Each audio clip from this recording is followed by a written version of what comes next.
All right, so I do a call to order. Let's do a, Yeah. Call to order, roll call, and approval of agenda.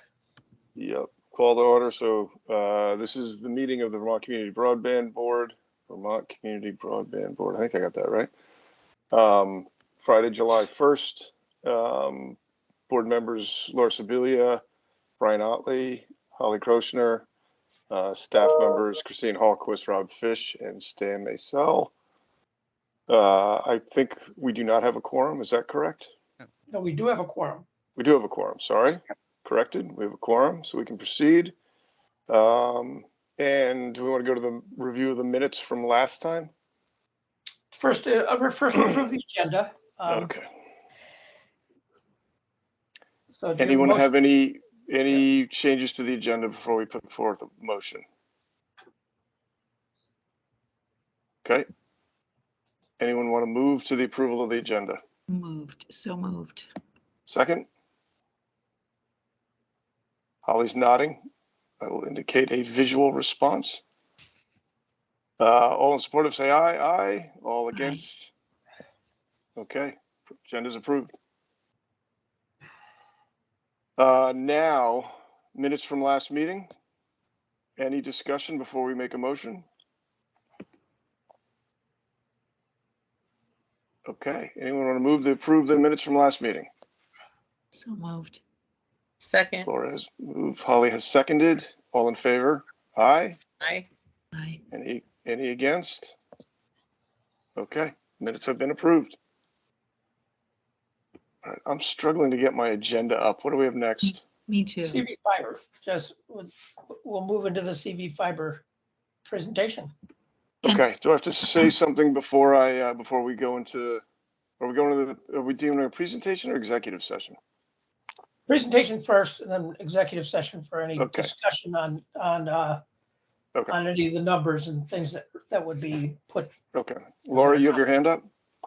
Just a quick, making sure we're all on the same page. My understanding is today we are going through these proposals with the CUDs, asking questions, but we will not be approving anything today. That's correct. We're making decisions today. And I will reach out to Dan and try to reach out to Dan and Patty before the next meeting to fill them in on. Great. Give them a Okay. debrief. Okay. Thanks. So we should also note that CTC is here and will be a part of the discussion as well. I'll move people around to make sure we have whoever's talking on screen. But I think Jerry is leading the presentation. So. All right, Okay. I'm going to share my screen. Is that okay with everybody? That works great. Go for it. All right. Let's see. Share my screen. I want to share that screen, please. Let's do that again. Come back.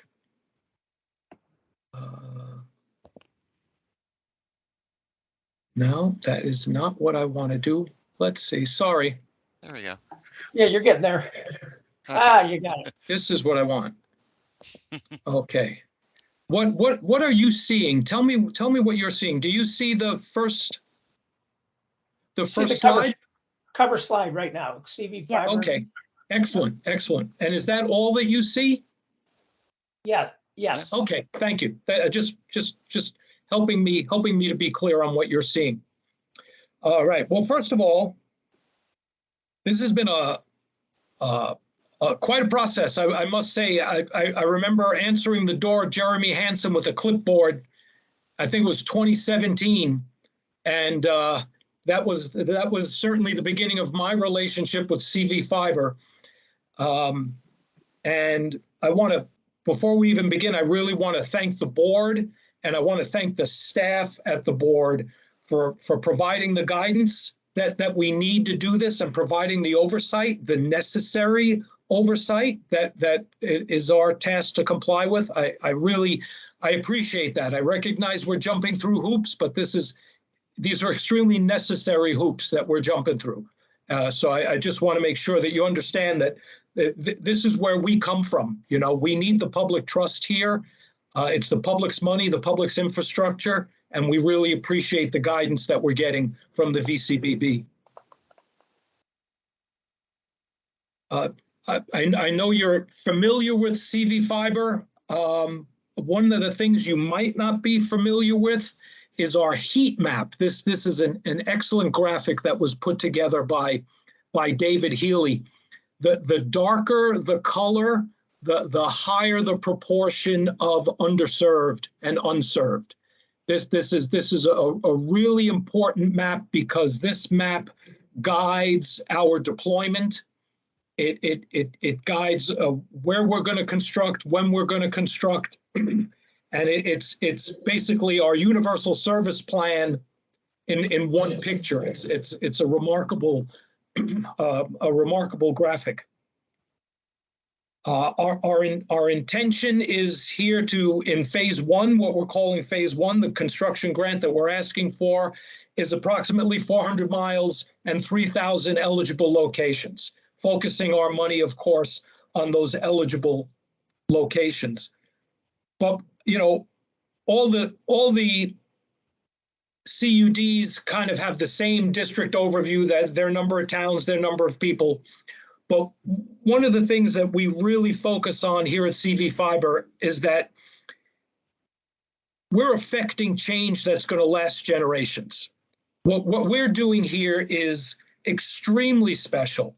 That here is the public trust, and we are moving forward with this. We are putting together a network of fiber. We're building an infrastructure that we can't possibly imagine who's going to be using it and how 50 years from now when that fiber is still there. And we really take that to heart here at CV Fiber. I think it's important that you know who we're working with. I know it was part of the grant who our key consultants are, and we have the list there of key consultants. I think one of the things that maybe doesn't get seen as broadly is the key volunteers. And this, I mean, these are volunteers. This is amazing. You are looking at in that orange column to date, hundreds of thousands of dollars of professional time provided to CV Fiber at zero cost. Hundreds of thousands of dollars. By the time we have finished our construction deployment, there will have been $1 million of professional volunteer time if they were billing out at an hourly rate that they do to pay the rent. So I think that's critically important. And we've also started building staff. We've made a phenomenal hire. We've been so fortunate to have Janelle Smith join us as our executive director. We use Bonnie Batchelder as our accountant. We have administrative support from the Central Vermont Regional Planning Council. Boy, they fill gaps for us. That's just amazing. And our intention as we move forward, and where this becomes more of a service providing project, we anticipate an operations manager and some level of technical support and potentially a trainer. All of this is in our business plan, where we know that we're going to need to staff up to some degree. You've seen our universal service plan. We've presented it as a part of our presentation. A part of our application. We've discussed it. We've discussed it many times. One of the things that's really important here is what we call the donut hole. There's kind of two donut holes really, because there's also one in Northfield, but these are areas, Montpelier, Barry City, East Montpelier, Barrytown, and Northfield, that already are highly served. And we are really totally avoiding, at this point in time, we are totally avoiding using ARPA funds to go through those areas. So, you know, any idea of incidental overbuild or does not include these areas at all. They are excluded from our first deployment with ARPA funds. Holly, please.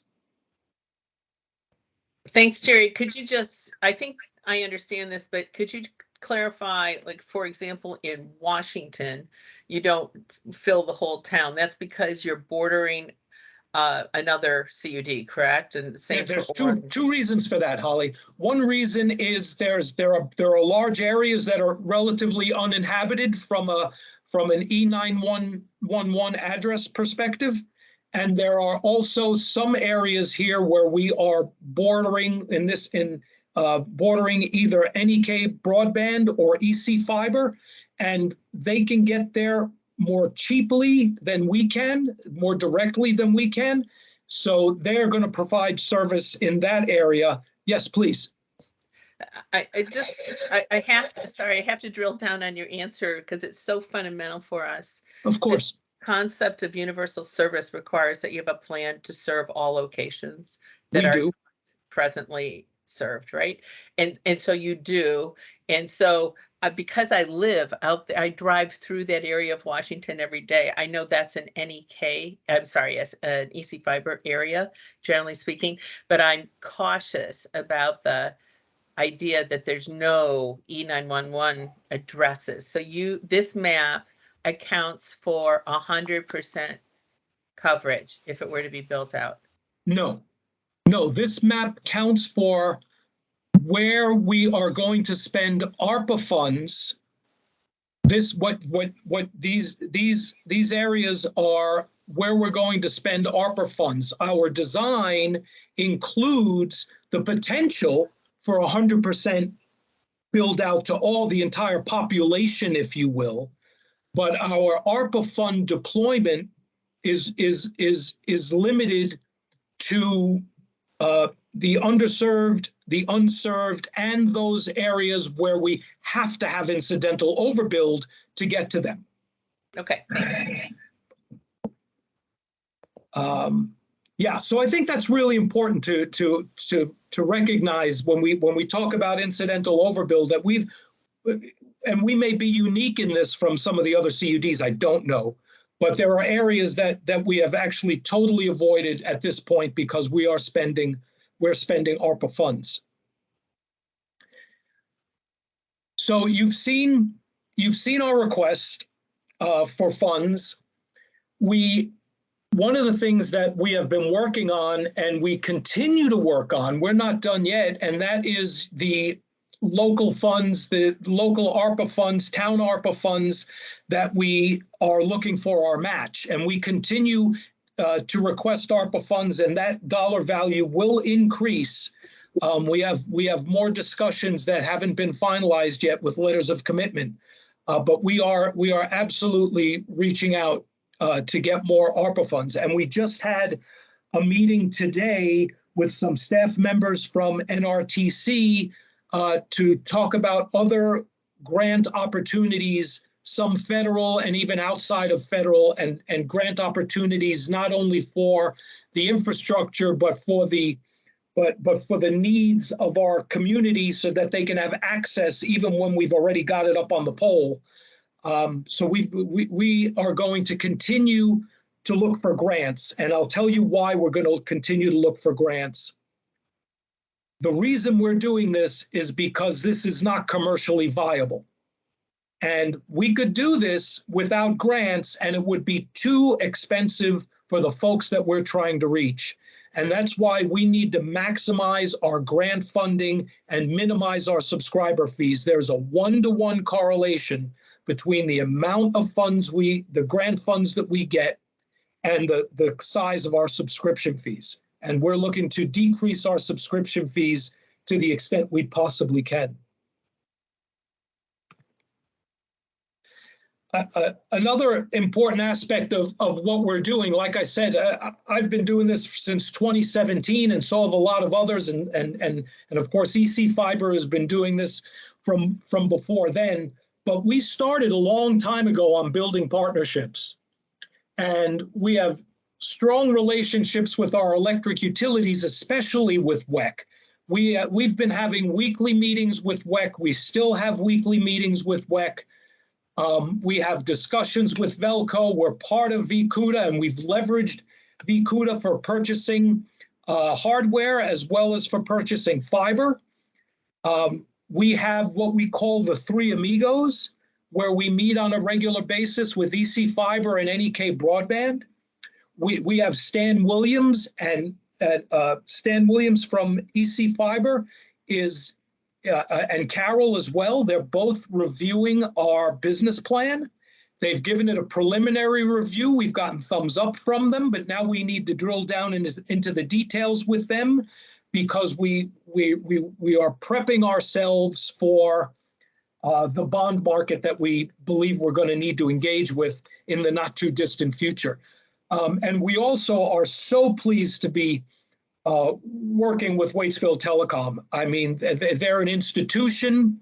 They're part of our, Vermont economic sustainability program that we feel we are a big part of, and they also understand, how to affect generational change. Their own system, their own network is changing to fiber, as they've also now partnered with us and will be a part of our and NEK Broadband's and Maple Broadband's fiber network. So we're extremely pleased that we made that choice to go with Waitsfield Telecom. We are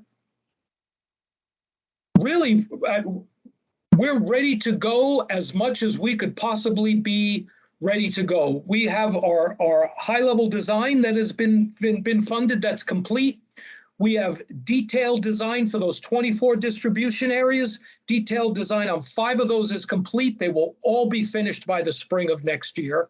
We've already purchased 302 miles of fiber. Just yesterday, we completed an order for 400 miles of materials. And let me add that we staggered that order with different distributors because of different lead times. And we wanted to make sure that that we didn't get caught short on starting our construction this fall, which is critical to us. We want to start construction this fall and throughout the winter, bring on subscribers, and then have a full year of construction in 2023.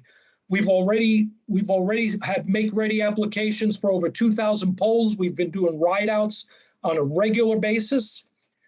We did a site tour last week on NEK Broadband's warehouse, and we are collaborating with them on warehouse space. We're likely going to have additional warehouse space, more local, in central Vermont somewhere, probably in the Barry area where there might be some opportunity. But we're jumping on this opportunity with NEK Broadband. They've got good space. It's accessible. We're going to use it. And we're, as I mentioned earlier, we are working with EC Fiber and NEK Broadband so that if NEK Broadband can provide service to an adjacent area, even though it's a CV fiber area, but they can provide it so much more cheaply because you know how you can't get there from here, but they just happen to be in one of our towns. We're putting together those MOUs with them so that we can provide the most cost-effective service to our subscribers. So you've seen who we have contracts with. One of the things I'd like to point out is that our contracts are, to a large degree, actually, I shouldn't say to a large degree, they are either with national experts such as NRTC, Mission Broadband, and KGP. These folks are known throughout the country. They've been through hundreds of projects. KGP is a distributor and a provider for the likes of CCI and AT&T and us. Mission Broadband and NRTC have been working together around the country. Karen Katecki, I don't know if you folks know Karen Katecki. She is a jewel. She knows everybody in the state when it comes to getting easements, getting permits. They're on her speed dial. Everybody's on a first name basis. Everybody knows Karen. I mean, we really have a phenomenal team.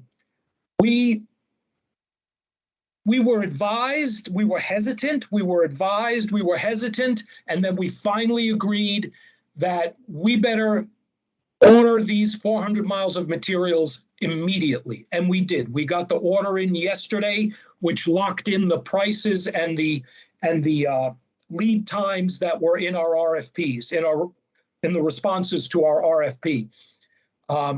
We did that because what we've been hearing and what we understand is that lead times will only get longer and prices are only going to go up.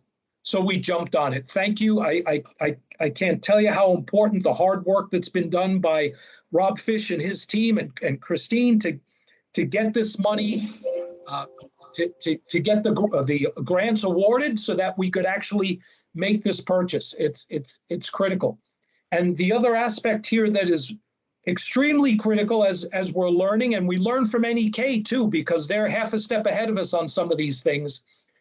Inventory management and supply chain services are going to be critical. It's an expertise we don't have in-house. We need it. KGP has it, and we're buying it from them. They're going to provide our inventory management and supply chain services so that when the trucks show up for work in the morning, they have the materials they need for that day on that truck. This is really critical. It sounds simple. I'll tell you what, anything but simple. So, pardon me, next one. So in closing here, just 2 more slides. In closing, we have 3 construction bids from extremely qualified vendors that we received yesterday. We are looking to use multiple contractors, and we're also going to reach out to a couple of contractors that didn't bid. But I better save that. We are, as I said, collaborating with NEK Broadband, and we're also collaborating with the NRTC, Waitsfield Telecom, MBI, Crowd Fiber team for managing our rollout, if you will, so that we will be using a software program that folks will be able to understand where we are, when we're coming, and get in the queue to get lined up. And that's part of our outreach program. We will talk more deeply about our outreach program later, I'm sure. And then, of course, our preparation is for going to the bond bank. We anticipate going to the bond bank.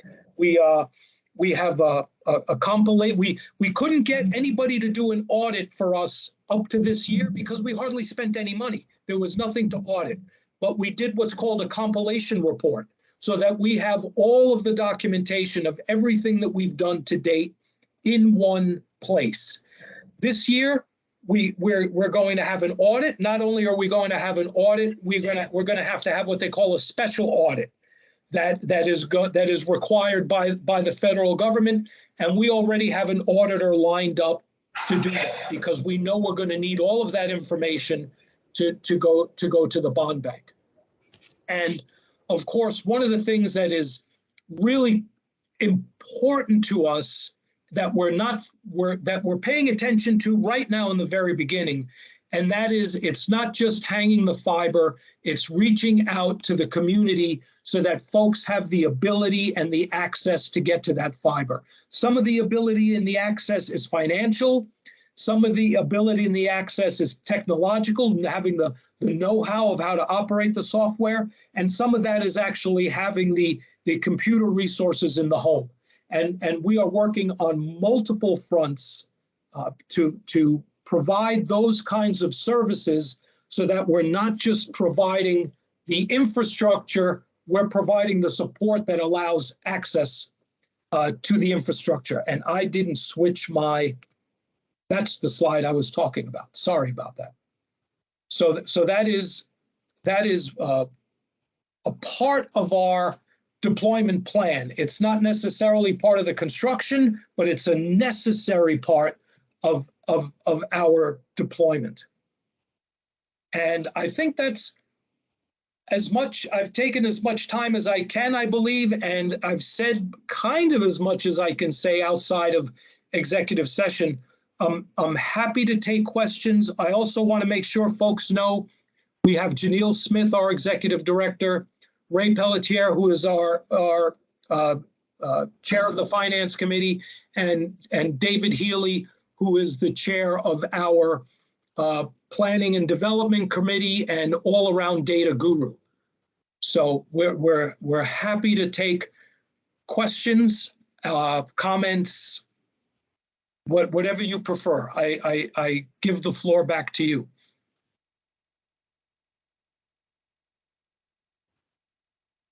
Thank you, Jerry. Could you stop sharing your screen so we can all see everybody, please? Yes, let's see. Stop sharing. Screen, window. I hit share. Stop presenting, sorry. Done. Okay, perfect. So I'll just say, you know, staff has reviewed this, your proposal, and, you know, I won't get into the math details in public session, but this is a really solid proposal. They are very conservative. They're conservative in their take rates. Their cost per customer, cost per passing and cost per customer is about half of the state average. By the way, that cost per passing and customer is determined a lot by your territory and area. So I don't want to give the impression that others that have higher costs is a bad job. I'm just saying that this is a very solid proposal.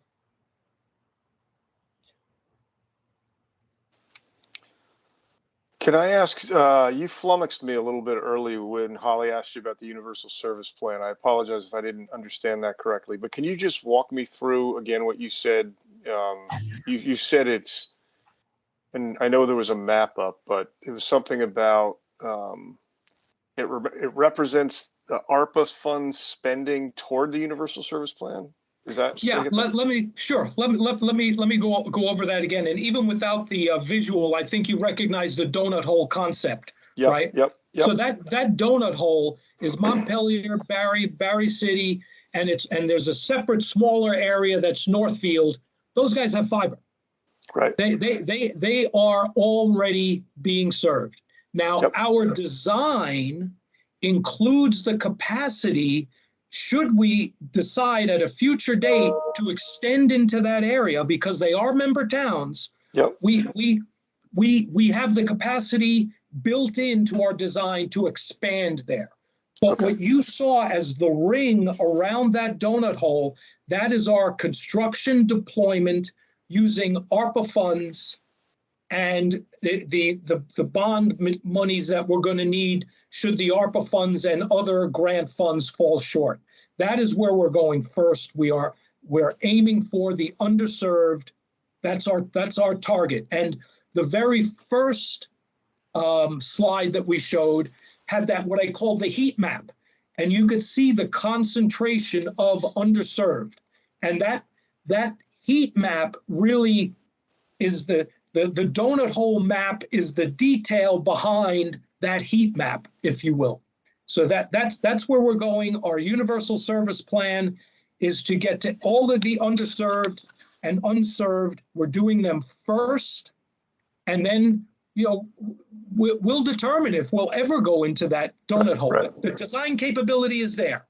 Got it. We don't know if we're going to go there. I mean, we just don't know at this point. The business plan is based on the donut. The business plan is based on the donut being vacant at the moment. Yes. The donut hole being vacant. Yes, sir. Yes, the donut hole being vacant. The donut is what you're going to build, and that's the business plan. The donut is what we're going to build, yes, because we simply don't know what it's going to be like in the future, but right now that is just not our focus. And and you know, it's a little hard to explain that to folks when they send us an email and say, you know, we'd like you here, but but at the highest level, right?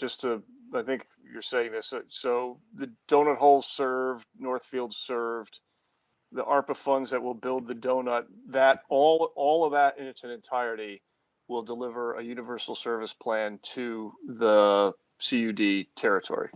Absolutely. Great. And Thank you. That's where there's going to be some incidental overbuild. Yep, of course. But not in the hole. Got it. We're not even going there. Now, Laura, you had your hand up first. So I'll go with that. And then Holly, I'll go with you if you don't mind. I have a number of questions. The first, this is more of a curiosity. How realistic is winter build?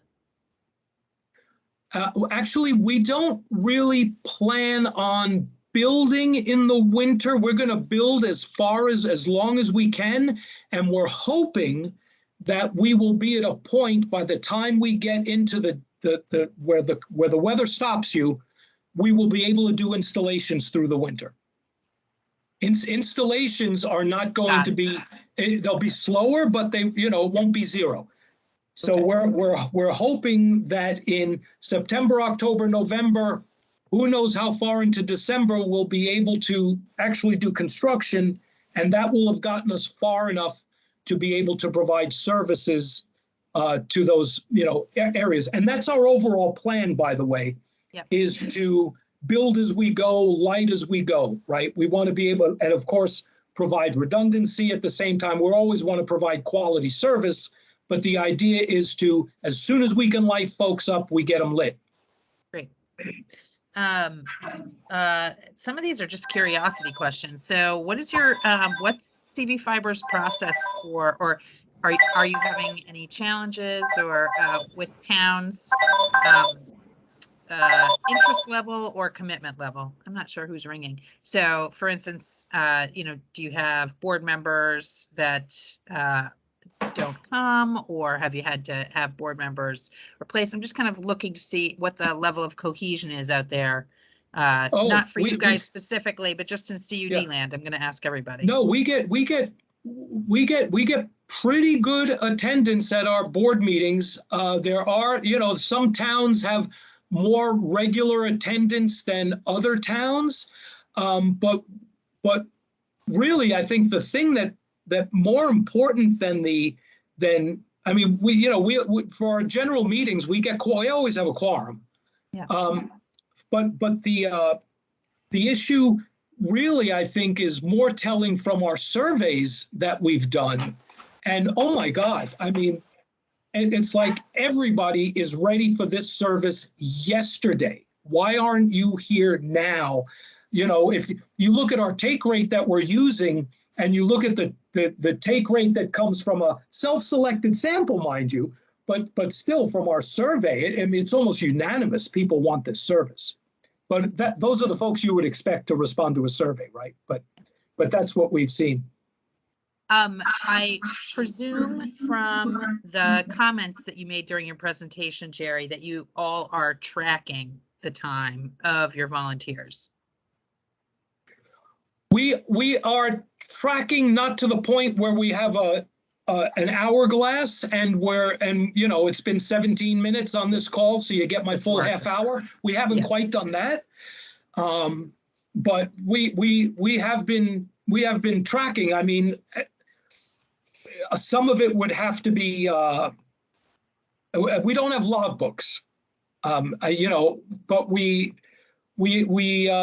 if we had to provide documentation of how much time we've spent as volunteers, that would be doable. Yeah, I think that's really important to be able to quantify that. Okay, and then I have 3 more questions. These are a little bit more technical around your operator. When you have outages, or when there are outages, I did not see, maybe I missed it, discussion about how communication would happen from your operator and to whom. So this is kind of a place where this is that weird no man's land that we're in between the regulated copper space and moving to this unregulated internet space. And when we have outages, frankly, some of the ones that I've seen or been a part of, communication has been really unacceptable. And so I didn't see in here how communication will happen. Is that something that are those discussions you've had with your provider? Oh, absolutely. Absolutely. And I'll speak for Ray here, where he really forced that issue, because it was something that could have been pushed off down, we'll figure that out down the road. And no, we are, and it'll probably be, Janelle, who that person will be specifically will be to be determined, but we're part of their, their emergency response team. If something goes down, we are in the mix for that. And by in the mix, this is my second of three questions. Yeah. By in the mix, that means specifically getting in touch with whom from CV Fiber? Or, who are they, who is your operator going to reach out to and when? The operator is going to reach out. I would say right now it would be both myself and Janelle immediately upon an outage. And from there, we work together on understanding the extent of the outage, what needs to be done to repair the outage, there's multiple things going on here. We're going to have contractors that are going to do extended maintenance that is outside of normal maintenance for us. We will have contractors on board. We'll have to decide who's going to fix that, how it gets it's not just fixed. Let me rephrase that. How the service gets brought back, not just how the wire gets fixed, right? How the fiber gets fixed. It may be a rerouting issue because redundancy is a critical component here. So we will want to isolate that problem and work on doing that. So Janelle, I'm going to give it to you in a second, but the idea is that CV Fiber wants to be a part of what's going on immediately. Go ahead, Janelle, please. I'll go on mute. I just wanted to add to that that we are building and designing our OLTs to prevent outages specifically by adding robust backup generators, which isn't necessarily a standard, but it's something that we've decided to make standard within our OLTs. So one of the best ways to respond to an emergency is to prevent the emergency. So we've taken that very seriously. The other piece of this is that we have already started thinking about a maintenance RFP to be issued to supplement what we are already doing with Waitsfield. So we're covering a lot of bases on that front because the reliability of the network is very important to us. Okay, last question for now. Thank you. Is around data, and I note that in your application, your agreements here note that your operator will hold customer data in confidence and can only use it for the purposes of providing service. And so, I'm wondering if there was any discussion about what type of entities that would be shared with in terms of providing service, and then also if you discussed notification in the event of any kind of breach of Absolutely. As a matter of fact, that's part of our contract with them is notification of breaches of confidentiality or of any of that, any kind of hacking or data breach. But also, really, it basically comes down to sharing data with no one. Our customer data is not going to go anywhere that isn't necessary for Waitsfield to provide the service. And there's no selling of the data. There's no leveraging of customer information. And Waitsfield does that internally for themselves now. And we were adamant about that. And when we finally stopped raising our voices and stomping our feet, they said, yeah, we're not giving your data to anybody. We don't do that.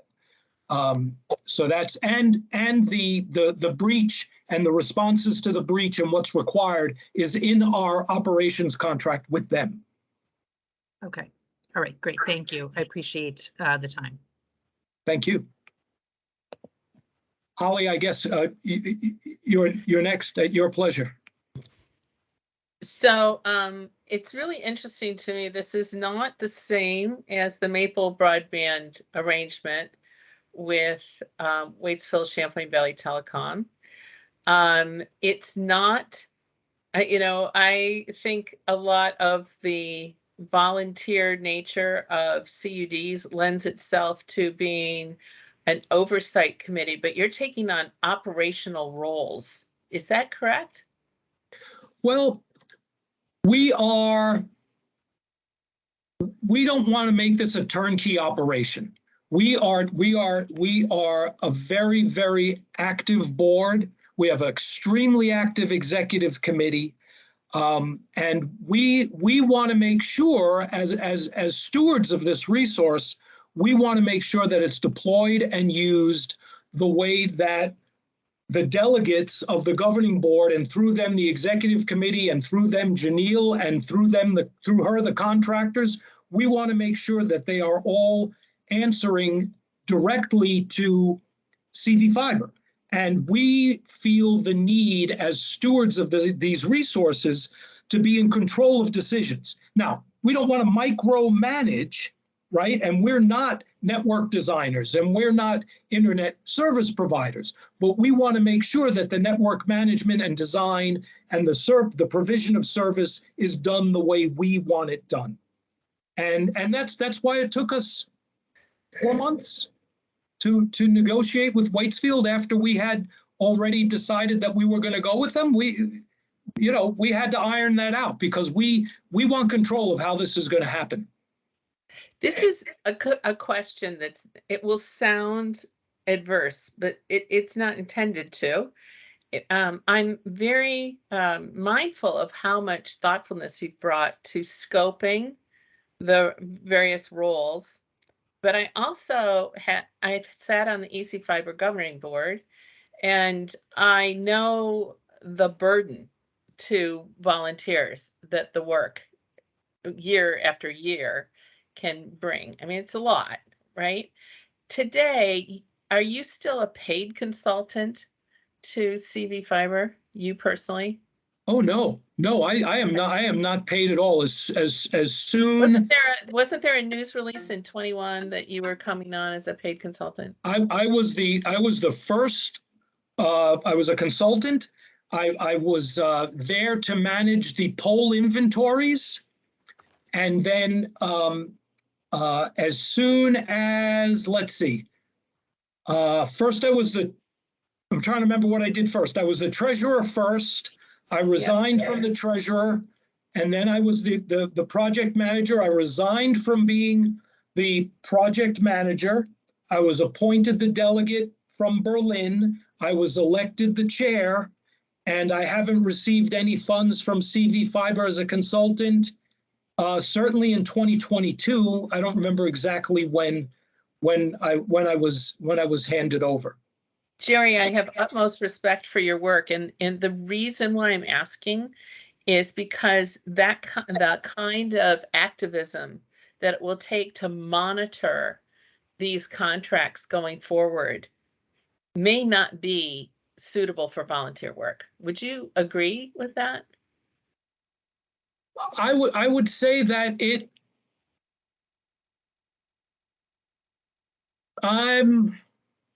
I think I'm going to slightly disagree because it depends on the level of oversight that you're talking about. For example, we have NRTC is going to do construction management for us. So they are designing our network, and they are going to be out in the field making sure that it's built to spec. Okay. And Janelle is going to have the direct oversight of those of both of those, all those contractors, responding to the executive committee that is responsible for all of that. And I want to give Ray the floor for a second, but before I do, there's something else that's going on here, Holly, that I want to make sure you understand. This really isn't personality driven, because what we have been doing is building procedures and we have charters for our committees. We have procedures for for approvals of funding. We have procedures for approval of committee members and for moving forward. We had to call an executive, an emergency meeting because our distributor said, oh, by the way, you have to give us a down payment. And the executive committee had never authorized a down payment. We didn't know we needed it. Oh my God. So we had to go and have an emergency meeting to do that. Our procedures are what's going to keep this thing moving, I believe, as we move forward. But let Ray add to this discussion because he's been such a big part. I'm just going to say this about that. I'm very happy that you put this out there in public session. Janelle, I hope you never move.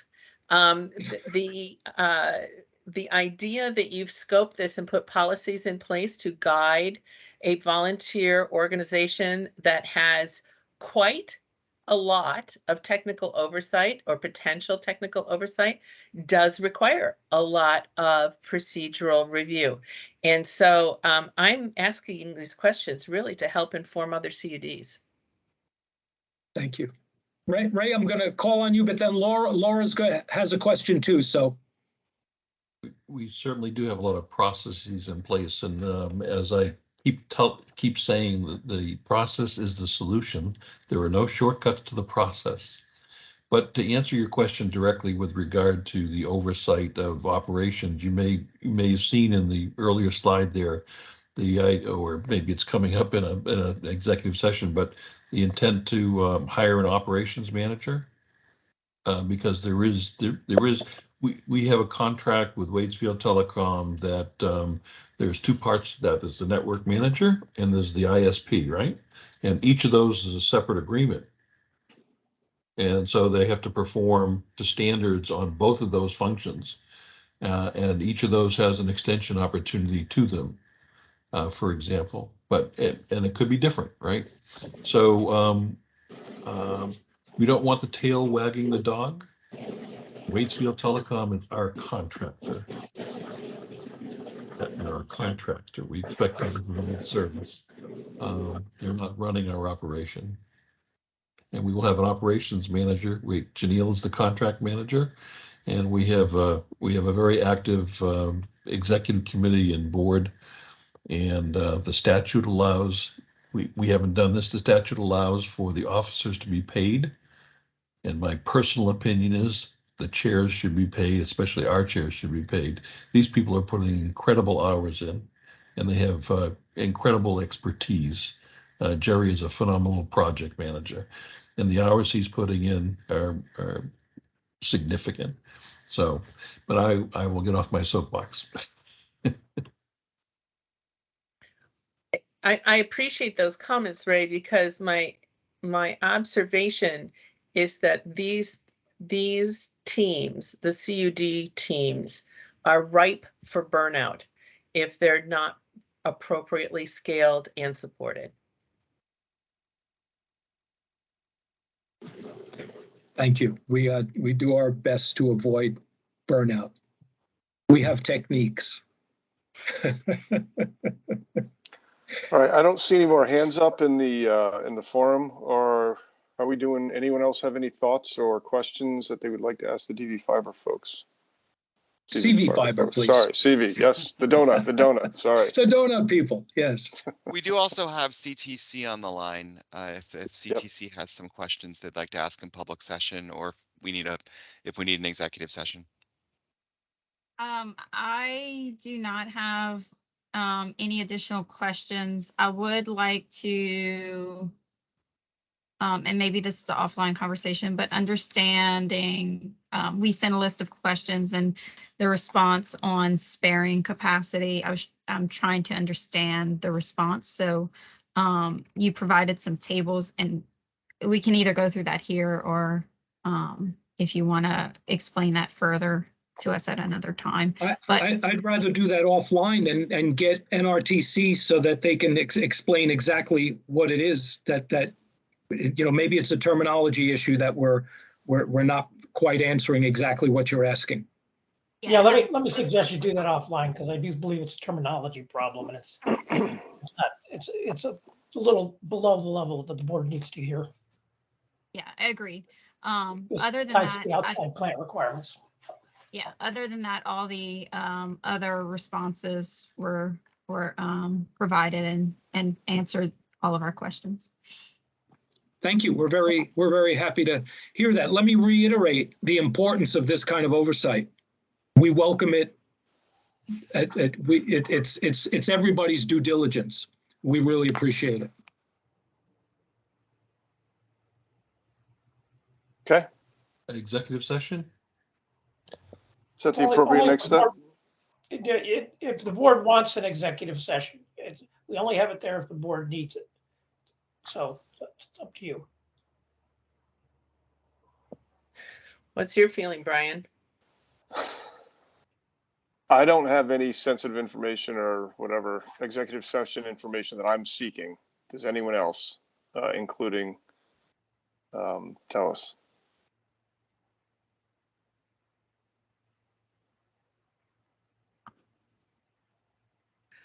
You know, I think we've got clarification on the universal service plan. I wasn't looking so much for the center of the donut as the table around the donut to make sure that just to be silly about the analogy. And I think what we've determined is, and I'm looking at the application to confirm, is that universal means universally served for the entire district. Yes, it does. Yes, it does. We went house by house over a number of months. We have a spreadsheet. And we have a spreadsheet. So if I was going to ask for more information, I don't know whether that is the subject of this week's meeting or next week's meeting. My concerns would be more about whether or not the overbuilds rather, meet the requirements of 8086F, and whether they are cost effective, whether they're only there where it's necessary to get to more unserved addresses. I don't know whether you, Laura, or you, Brian, would like to hear more about that, but that would be the only area of inquiry for me. That is absolutely the fact that the only reason there's overbuild is because we had to in order to get to the areas that weren't served. Are you building out overbuild areas? Are you distributing service where there's overbuild areas? Well, we're not. That's not our intention. No, we're building. We have to go through an overbuilt area. I always use Route 12 as an example. You can't get out of the valley into the hills unless you go down Route 12. You have to do it. How else are you going to get there? You can't get there from here. Yeah. You can't get there from here. Tell me. And so that explains our overbuild. That is really. Forgive the question. It's just not always the case. No, but please, as I said, this is the kind of oversight that we welcome. Laura, did you have your hand up for a moment there? Yeah, I'm trying to think if it's an open session question or not an open session question. What is the date of your underserved kind of statement? What do you mean by the date of this statement? Do you mean when it's complete? No, I'm cognizant of the amount of activity that's going on in the state right now. Oh, you mean how old is our data? Right, and I think it's impossible to, continually be updating that, at least. David, are you on the line? I see. Yeah. David, can you answer that, please? It's as current as we have from the board, from the Public Service Department. And so it's last year. Yep. Yeah. Okay. And we are paying attention to where fiber is being run, and so we've deliberately put some of the distribution areas to the end of the pipe because we have a fear, or we've heard that there may be more fiber going in. So before we can get there. and all our designs are field checked. So if there's new information there, we use it. Perfect. There are people out in the field right now working on field checking designs. Tell us, you have a question or a comment? So the details of which I assume should be in executive session, but just trying to understand, there were some discrepancies between the business model and the financial spreadsheet. Is the financial model spreadsheet the most up-to-date information? So And- that's a really good question, and that's something we deal with all the time, because both things are a moving target. The data that David is talking about is a moving target, and the financial model is also a moving target. As we learn more, things change. The financial model that I believe we delivered to you had a hard date of May 22nd, I believe. That is a snapshot. But the financial model, as well as our design until we have as-builts, are living documents. So there are some numbers that are, that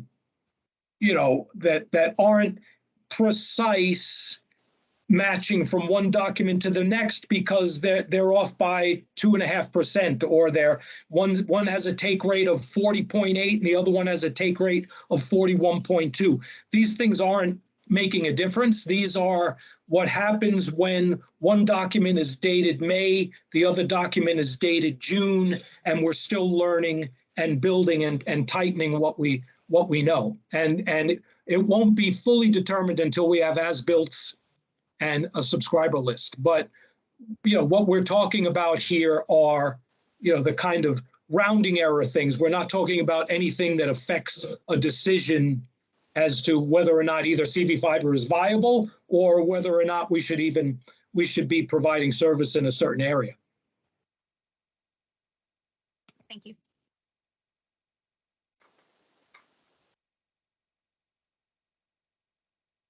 All right, any other questions? I'm not seeing a need to go to executive session. If someone would disagree with me, that would be great. Otherwise, You're not going to hear it from me. Okay. Otherwise, I think we will transition. Rob, do I have it right? We're going to transition to DV? Yes, that is correct. So Okay. if you're going to transition, then I think that some of the CV fiber folks might leave the meeting, if that's okay. Is that okay, or do you think you might want to call us back in for something? I think they need to be out doing field checks, like you were saying. Like, let's get them back on the streets and getting the real truth on the ground. You got it. We Thank you, won't be everyone. offended.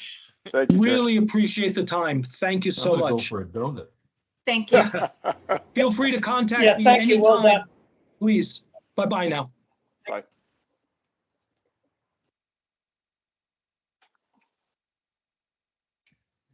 All right, Rob, who are we teeing up for DV? I think we have David Jones, Stephen John, and was it Andy that's doing the presentation? I apologize. They brought a whole crew. They brought everybody. Keith So Thompson will be Got a crew. Yeah. the presenter, Rob. okay. Well, Keith, I've made into a presenter already, so he should be able to share his screen. I'm gonna put the spotlight on you, David, and Stephen John as well. And if anybody else wants to be seen, let me know. No, that'll be good. I'll introduce people, even though you can't see them, just so you know who's with us today to answer any questions you may have. Are we ready to go? I saw Laura was trying to raise her hand about something. Okay. All right. Well, I'm going to set my stopwatch here and try to make sure that we don't get you behind on your schedule for today. I think, Keith, we can go to the first slide and proceed, unless there's some other questions from the board. My name's Stephen John, and I'm the chair of DV Fiber, chair of the board, elected just this year. And Stephen, we're still not seeing we're not seeing the presentation yet. Okay. Keith, you're on for that. Share your screen, please.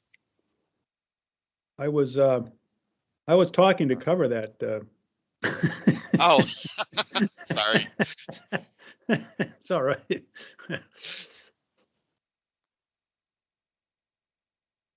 There's our screens are not very exciting, so that's what I'm preparing you for here. We're gonna go through the information as quickly as possible that we think you need to know regarding our qualifications as stipulated in Act 71. So I was just introducing myself as the chair. As you know, the vice chair, Ann Manwaring, is also here and previously served as chair and got us going on a fine start, and it continues to be a very effective member of our executive committee as well as board.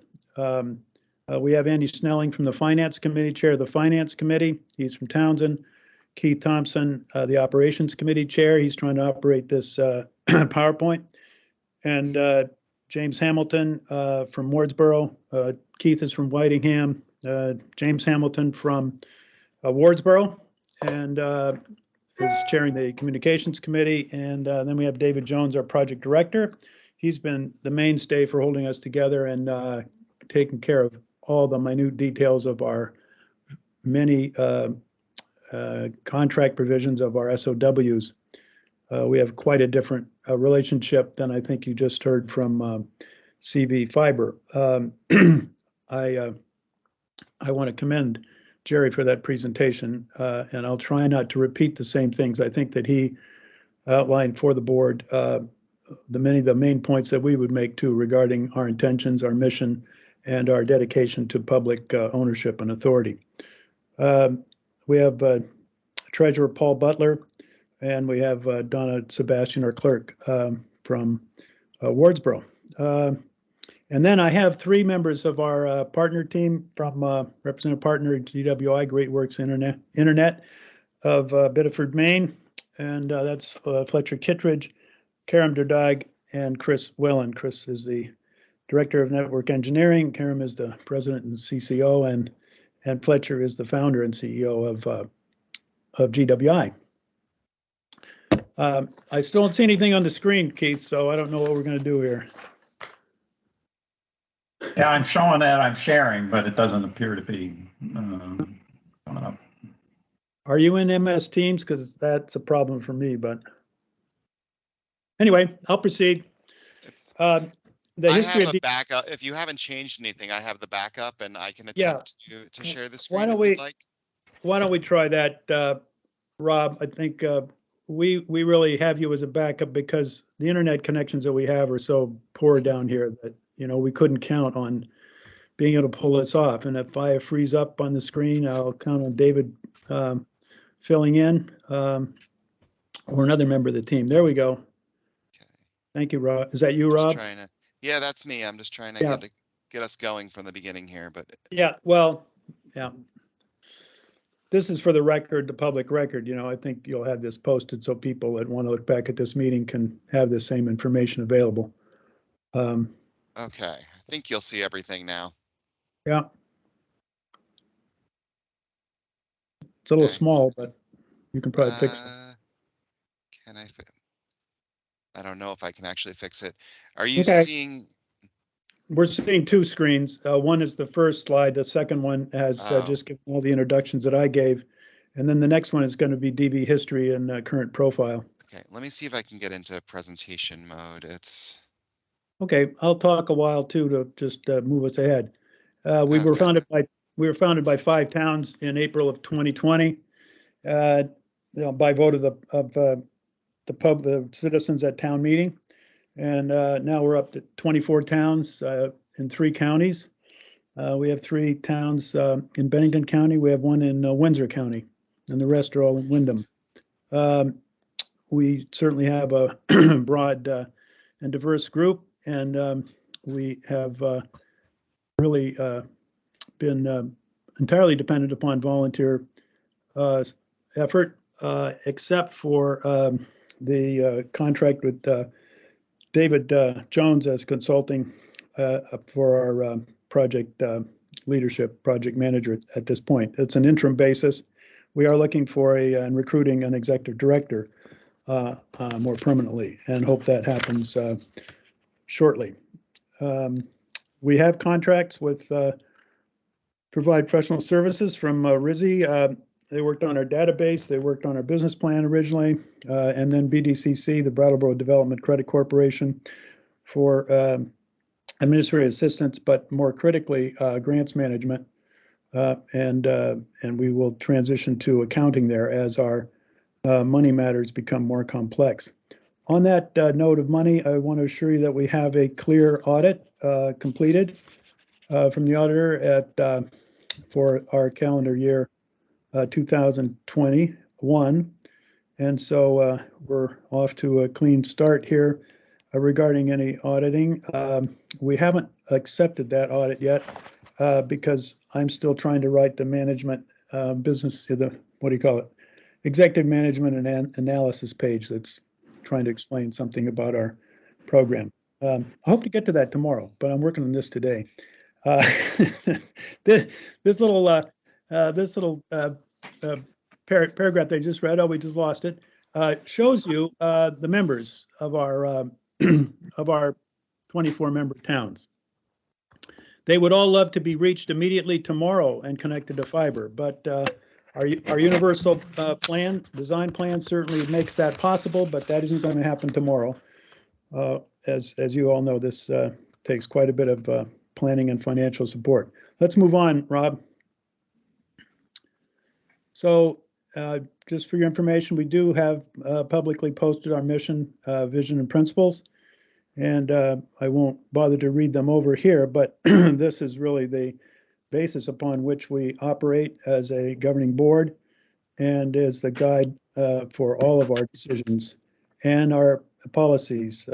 We have in place policies for procurement, policies for financial management, fiscal control, and we have a policy for customer connectivity, connection rather, and policy for customer accessibility and affordability to guarantee that what we do will be not only accessible but affordable for all who want to be connected to DB Fiber.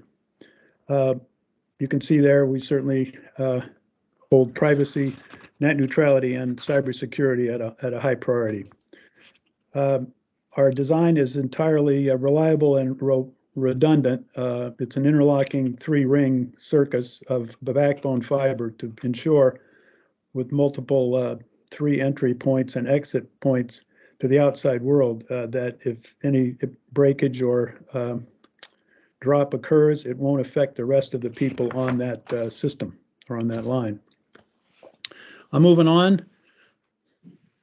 We're going to go through the Act 71 qualifications now. You're familiar with them. Our partner is DWI. That's why I've invited, and they've eagerly come to join us here today. If you have some technical questions, perhaps those are best addressed in the executive committee. But we certainly are benefiting from this very strong partnership. And we don't, while we are in authority for all the contracts and subcontracts, we certainly have statements of work within our master service agreement that you've probably read, covering all aspects of our responsibilities to provide service to the public. Then we have readiness. We have a high-level design. It shows we can reach every location in the 24 town E911 on the grid location in the 24 towns. Our make ready is in progress. We've submitted our pole permits. Ride-outs have started, in progress. And also we expect next week to get our first estimates of make ready costs for, what GMP will do for at about 200 poles per permit, whatever's on the permit.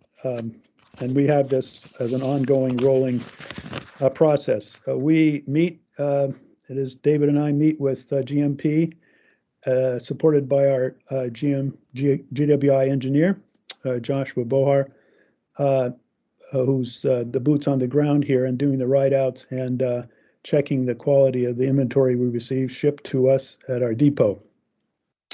So that coordination with GMP is really critical because they're the ones that have to get the poles ready for us to hang fiber. I think I'll move on. So this is a list of GWI strengths. So we went through a very prolonged RFP, response to RFP, consideration of various vendors. And we certainly are very pleased to have come to agreement and selected GWI as our partner. I have to say I'm constantly impressed with their experience and expertise, their eagerness to compete in a competitive world and to make sure that we are successful. And their primary, one of the primary things I value about this partnership is that there is no doubt about who ultimately is an authority and ownership of the infrastructure, the operation, the maintenance, and so forth. That is the board as an oversight, not as the backseat driver. But we do have three committees, operations, finance, and communications, and they are have established liaison point lead people for those different areas of our work with GWI's team. We meet with the GWI team nearly daily, but certainly more often than once a week, as David knows. And we really appreciate their unstinting support and commitment of time and energy. It always is a challenge for a private company to work with a public entity that is entirely egalitarian and democratic and inclusive of all opinions. And so we do look forward to evolving to a more efficient working relationship that doesn't depend on committee meetings and the interaction of as many people on our side. We need to make sure that GWI proceeds as we have contracted and held them accountable for the services. I think I'll move on to the what is this? This is broadband service that complies with consumer protection. So yes, we do have in our SOWs, you can see that we have contracted, stipulated that that net neutrality. We have the means, and we have in the design the way for a third party to use our system, lease our system, not to the home, but lease it to the middle mile. And so I think we've certainly more than complied to that very sensitive issue. Our support of low income, as I said, is in policy adopted by the board. We have a readiness group that's been operating for a couple of years, year and a half anyway, originally thinking that we would have to raise a lot of charitable money, initial capital, but we have shifted now to the smaller donation approach to and fund support for making everyone able to connect to our internet service. We have certainly every intention of collaborating with EAB, joining and supporting that cause. And we have already committed through our partner to make sure we're registered and qualified for the FCC ACP program participation. We will go a little farther than what usually happens with a private vendor.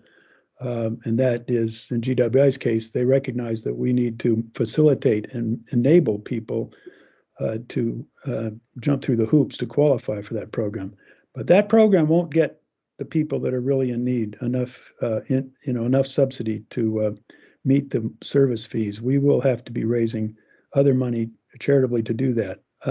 One approach that at least one town has taken is to allocate ARPA funds to making sure their residents can all get connected, particularly those that have a non-standard connection fee.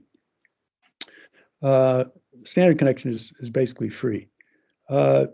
Next one we got is promote the geographic diversity of funds. Well, I think we spoke to that already. We don't cover, and there's no reason for towns who are presently served by fiber by VTEL out of Springfield to to be joining our efforts. So we're not in any way, encroaching on either side of that already well-served area.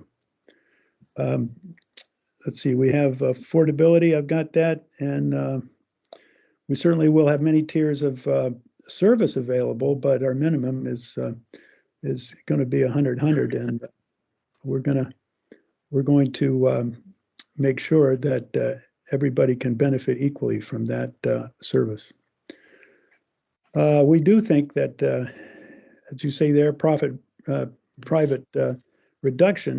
reduction is quite possible. Because we're not retaining profits for stockholders or investment capitalists. We really this is a publicly owned venture, so our stakeholders are all the public we represent in our 24 towns, as you know. So let's see. Last one was. Hang on a second. We went to Rob's email instead of the presentation. Well, that's good. What do you got to offer for us, Rob?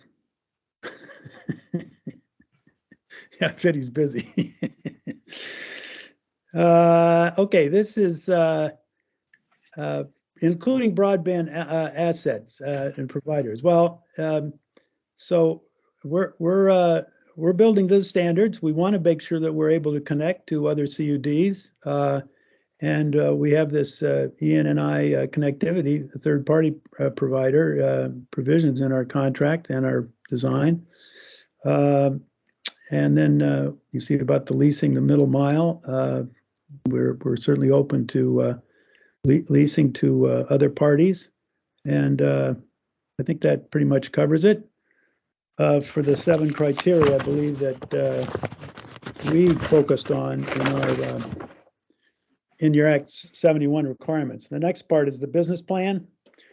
We've been constantly updating this business plan since the original business plan was done by RISI Consultants under the auspices of the Wyndham Regional Commission.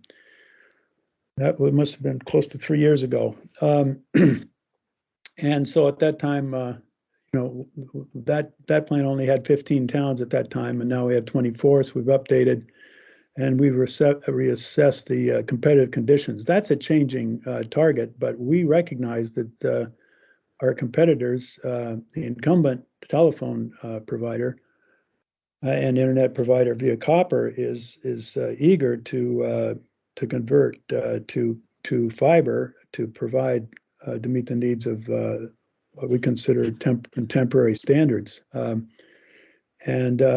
There's much talk about overbuilding in cabled areas and so forth, but from our point of view, our goal is to get at least 100 to everybody. And if people, if there's a desire for people to connect, we should respond to that, not on the grant money that's devoted to the unserved and underserved, but certainly we recognize that we will want to respond to the public's demand for our excellent service. That's how we're going to, compete in the market. You see some numbers down there below. I won't go into too much more detail, but they speak for themselves. That's how our grant request at this time is this $21,945,429. Just big picture, that'll get us probably close to a little over 600 miles of construction, and it won't get us for the first 24 months, but it'll get us pretty far along. We got a big project. Somebody asked about the timeline.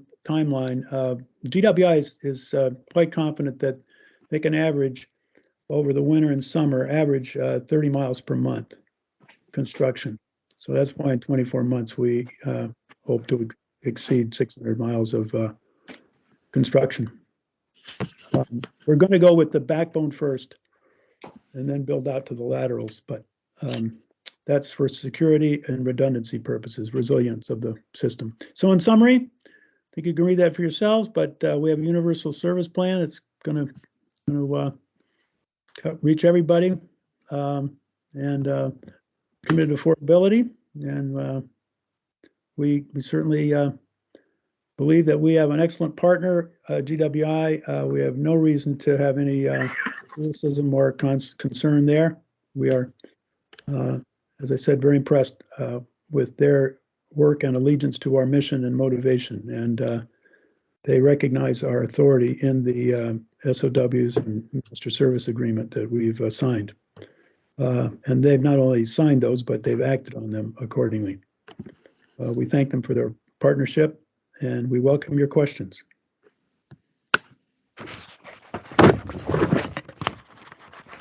Okay, let's start with board members. Anybody have questions?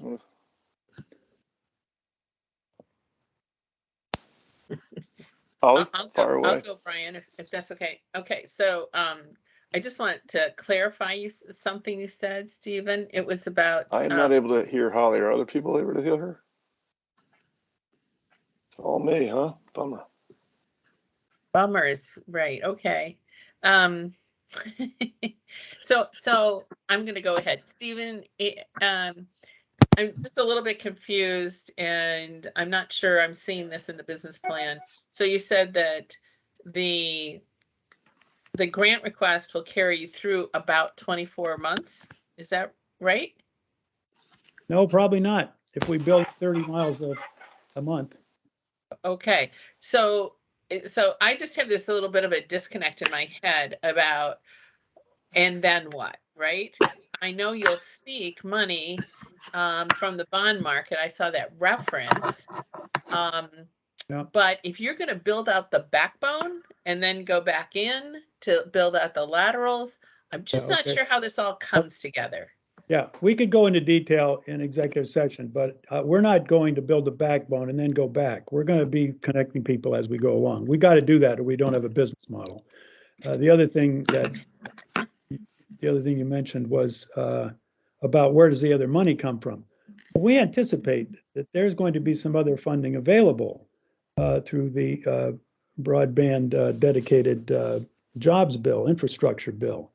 And, if the board advises otherwise, then, we have to revise our business model. But we certainly know that we have to build and get folks connected in order to establish enough revenue to qualify for EBITDA ratios.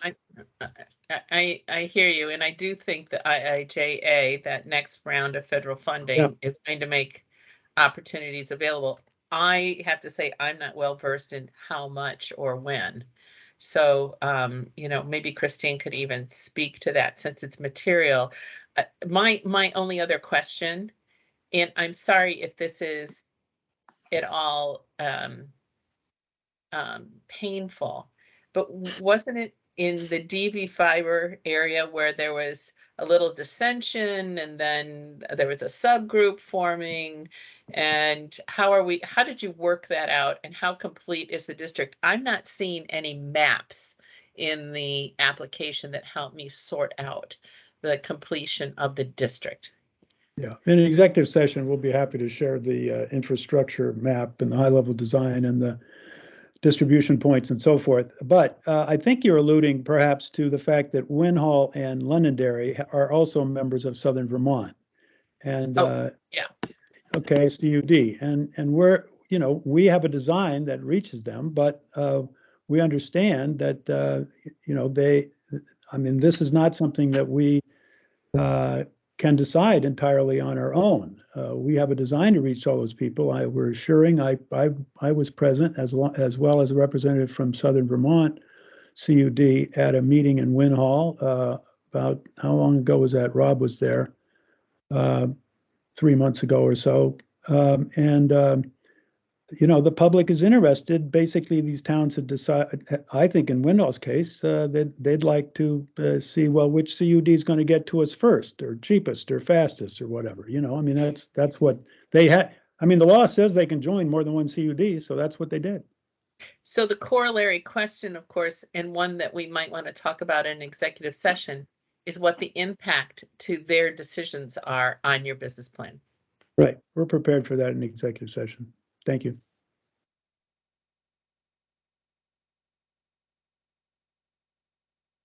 Yeah, other questions?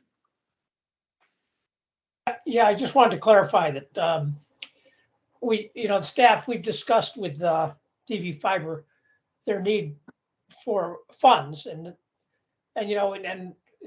we're going to start with the $21 million request they had. It's clear they need 34 million to get through the plan.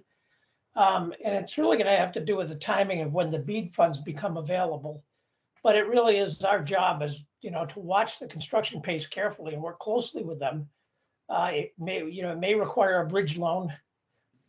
Our top priority will be to keep their construction crews moving.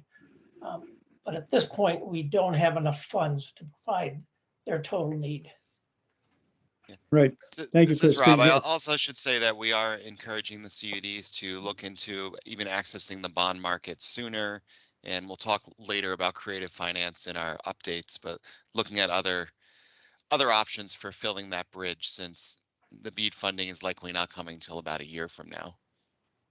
Yeah, it's certainly essential that we keep the trucks rolling, keep the construction going. And I know there was some concern at the last meeting about supply and materials and so forth. And I know our GWI engineer can respond to that in executive session and what we have lined up and how we're dealing with that.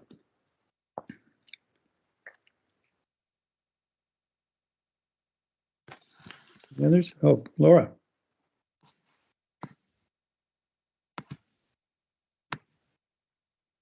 You're getting there. Laura, I Nope. can't Mike. hear you. Mike. I wanted to ask just some of the same questions that I asked CV Fiber around outages and communications, and if that is something that the CUD has discussed. Yeah, so that's pretty directly answered in the SOW regarding operations and customer service. We have metrics upon which we measure and hold accountable the service provided by our partner GWI. And as it's set up now, the call service will be, hello, this is Stephen from DV Fiber. How can we help you today? That's how it's going to work. That the operations center, call center, will be not located in our district, likely at GWI's headquarters, but that's can be anywhere. And so I just am quite confident that the highest quality service, customer service, is the way we're going to win the day in terms of the take rates that we need to have to make this a viable, sustainable business, especially considering our very sparse population density. Okay, and around data and data breaches, have you discussed specifically data breaches? Yes, that's cybersecurity is what I mentioned at the beginning there. That's part of our statement of work and contract with GWI. We actually had the data. I don't really want to go into those details, but we did go to the trouble in pre-construction funding, contracting with RISI to help us clean and weed the data bases from the grand lists, the voter checklists, and let's see, there was something else in there, David. But anyway, because those sources are public, coming from the towns, but they aren't kept in the same way, in databases. So we had to have somebody get all these 24 databases together to make sure that they were not that we weren't double counting or that we weren't missing somebody. David, you want to add that? Yeah, GWI is committed to customer data privacy. There are laws that apply to customer data privacy, and in fact, in the state of Maine, GWI has been a leader in establishing those laws. So Great. they could speak more to that if you want here or elsewhere. But we're very mindful of the need to follow the laws and to protect our customers' data, and from both a privacy and a security point of view. But Thank you. thanks, David. You know, these questions just for you and for others, just to kind of remind ourselves that we don't have the ability to regulate internet service providers. And the CUD model and the agreements that the CUDs are making with these operators are really critical in terms of things like privacy, and understanding how citizens and customers will become aware that there is an outage, how long the outage might last, that there has been some sort of loss of data.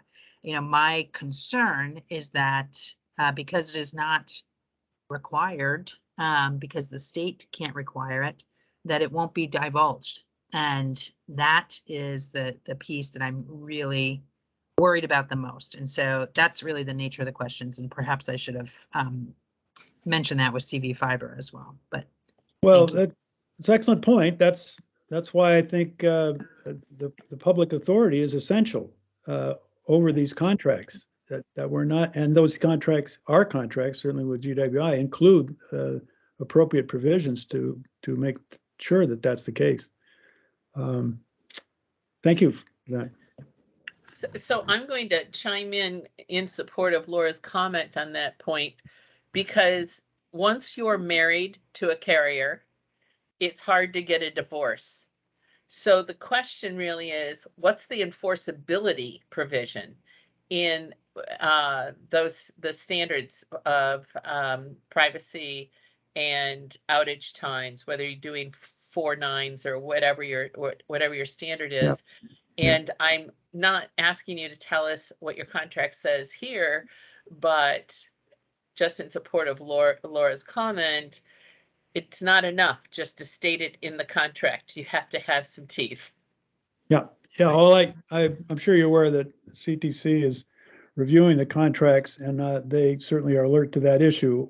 We believe that we have crossed the T's and dotted the I's and make sure that we've got that. We actually went through considerable negotiations to make clear on both sides what would happen and how it would proceed. It isn't just it isn't just, oh, well, you've blown that line, so now you're out of here. That can't happen that quickly. You've got to have some remediation time. You got to have some, and we're going to get those reports. Well, I don't want to go detail, but it's in the contract about how frequently such reports are required and reporting to the executive committee and the board. This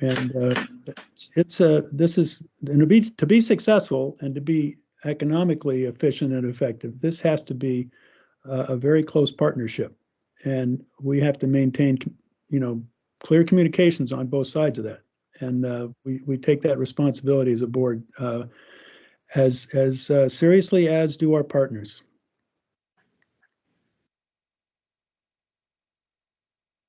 I'm good. Thank you. Thank you all. Thank you.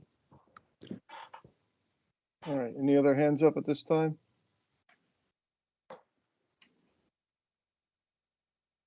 Okay, any other questions, board members? Christine, you have your hand up. Yeah, I would like to go into executive session to talk about some of the details to share with the board. I mean, we've been working with the DV Fibers, very supportive and cooperative, but just want to raise the flag on something CTC and we are working with them on. Okay. All right, so do we got to do a Does motion on that, CTC or- have any questions for open session first? I do not. We do not have any questions for open session. I move that we go to executive session. Second? Okay, all in favor? Aye. Aye. All opposed? Motion carries. Okay, we will move to executive session. Be back when that conclusion. Can we? We need to. We just have to invite the people. Oh, sorry. Thank you. Yeah. So I guess I amend my motion to include Stephen John and whomever he now names, as well as staff. Okay, well, first of all, our GWI partners, Fletcher Kittredge, Karen Derdag, and Chris Wellen are definitely, I hope, I submitted their email addresses, so I hope they have the link to join this new, the other room. And then we, of course, have the entire DV Fiber team. I don't want to go into the names, but were all listed. I know they were properly listed on the invitation, so I think we'll be good shape there. Now, the question I have is, you drop out of this MS Teams and then you go to the email link to the other one. Is that so? You leave this? You actually leave this place? Toggle, yeah. And Yeah. I should also include in that invitation CTC staff. Right. I think Telus is coming. Anybody else, Christine? Nope, Yeah, you got it. Tyler. Tyler Yeah, as see- well? Yes. Okay, Laura, you're on mute. I'll Okay, second thanks, that. everybody over in session. All right, see Okay. everyone over there. All right. How do we get over there? it's just I'm fine. having that same problem, but Yeah, just go to that other link. You have a link that's specifically for DV Fiber and executive session. So And find I that. do suggest leaving this just Yeah. so that any vocal recording doesn't stay in this recording. okay.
Do we still have any DV fiber people in here that we need over in the executive session?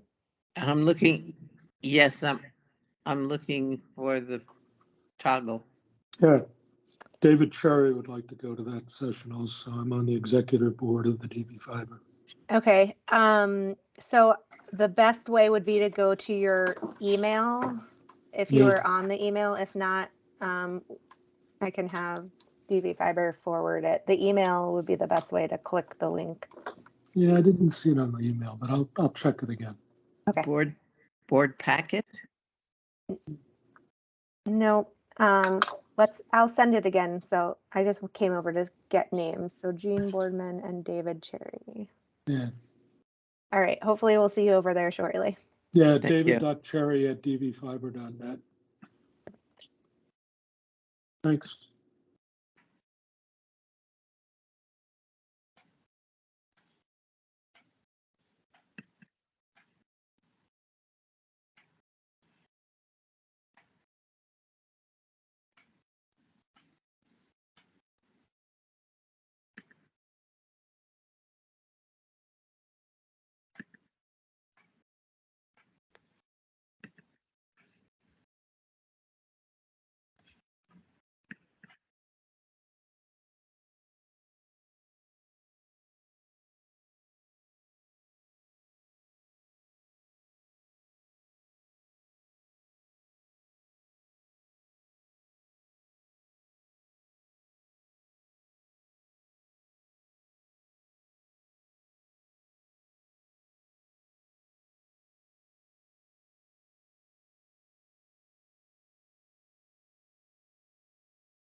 Holly.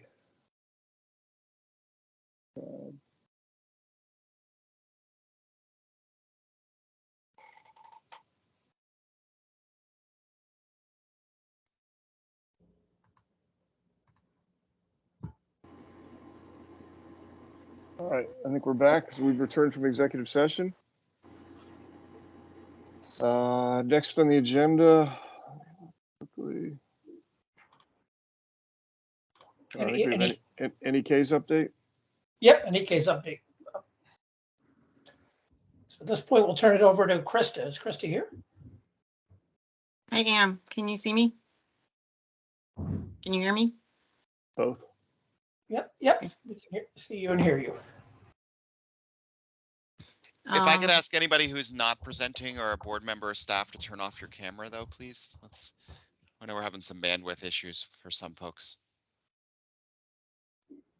I don't have the ability to present.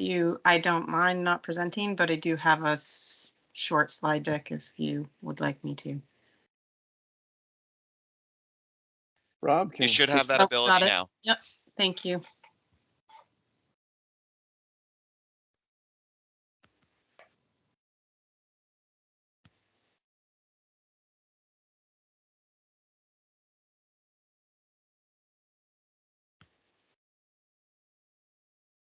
Okay. Thanks, everybody. Good to see you again. NEK Broadband has submitted a construction grant amendment for your review. I would reference anyone from the public that's listening to our April 25th, 2022 presentation for the overall $16 million construction grant that has been approved to date, and that has discusses our overall universal service plan and the original application and how we meet our statutory criteria. And that's available on the VCBB website. So overall, the new information on this slide is that this grant amendment request is for roughly $5 million and will build an additional 100 miles with an additional 877 premises passed, 634 of which are VCBB eligible. In addition, we're seeking the matching funds under the matching town ARPA matching fund portion of the RFP response for 4 of our towns. You've seen this before. These are just the unserved and underserved addresses in NEK Broadband. They don't include anything that has been served. What we're reviewing today is primarily this section through Peachum, the backbone and some spurs in Groton, backbone in Walden, as well as a spur there. And there's backbone that goes through Danville. And then there's this section of underserved up here coming off of our initial build backbone, which was part of the initial grant application.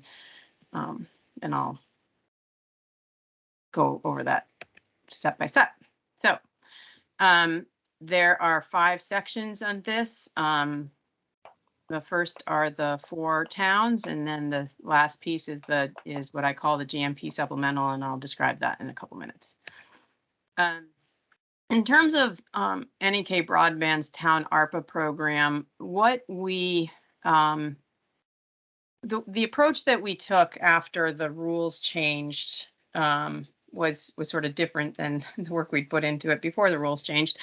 And the approach that we took was basically to provide towns with options. And so we indicated that, and we set a set of rules that goes around that to guide our sort of offers to the town. And basically, a town could could request to provide ARPA funds to us if it was they were spurs that were off of the backbone. So the backbone is what you see here in all the different colors. This is the backbone, and these are all of our equipment cabinet sites. And that spur would have to have at least one priority address as defined by the state of Vermont per mile. So that's using the priority address list that we received.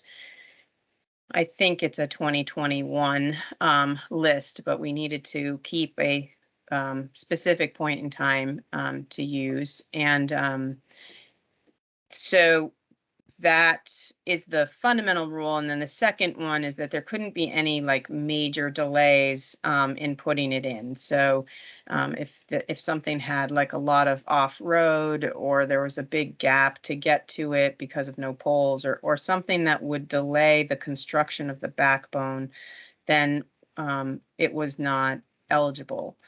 And what the towns basically receive as a part of the funding that they're providing is knowledge that the addresses in these spurs will be receiving service at the same time that the backbone is built, and that the folks along the backbone will be receiving service at the same time. And so that was what that was the option on the table. In addition to these 4 towns, I think there are 5 other towns where it's still under consideration. And we've indicated that we're in the process of closing that period. So if people have not expressed interest, our current position was to not accept any additional towns, but we're taking it on a case-by-case basis. So the first one is Peachum. I also say that all of these interact nicely together. I'm sharing this information because it's public information from each of the towns. So that's why I'm sharing it publicly here. So this, we would be going up this backbone in any event in order to complete the backbone circle to connect to the state fiber, which we now own, in Hardwick. And so the spur, so to speak, is really this section of, it's not loop backbone, but it's an extension backbone that gets down to Groton. So it's not necessary for us to complete the loop, which is the main goal that we're trying to do, is create those redundancy and resiliency pieces first. And then once we have that infrastructure throughout the CUD district, to use a set of objective criteria to move into each community according to that. So they contributed money to get to this spur, which you can see these gray circles are priority addresses. There's certainly more than one priority address per mile along that spur. So the money will help support the OLT equipment cabinet in the town and this extension down to Groton. So because of that extension, Groton was able to have a reduced price. They didn't need to pay to get off the backbone through Peachum. They just needed to pay to get down to where they are.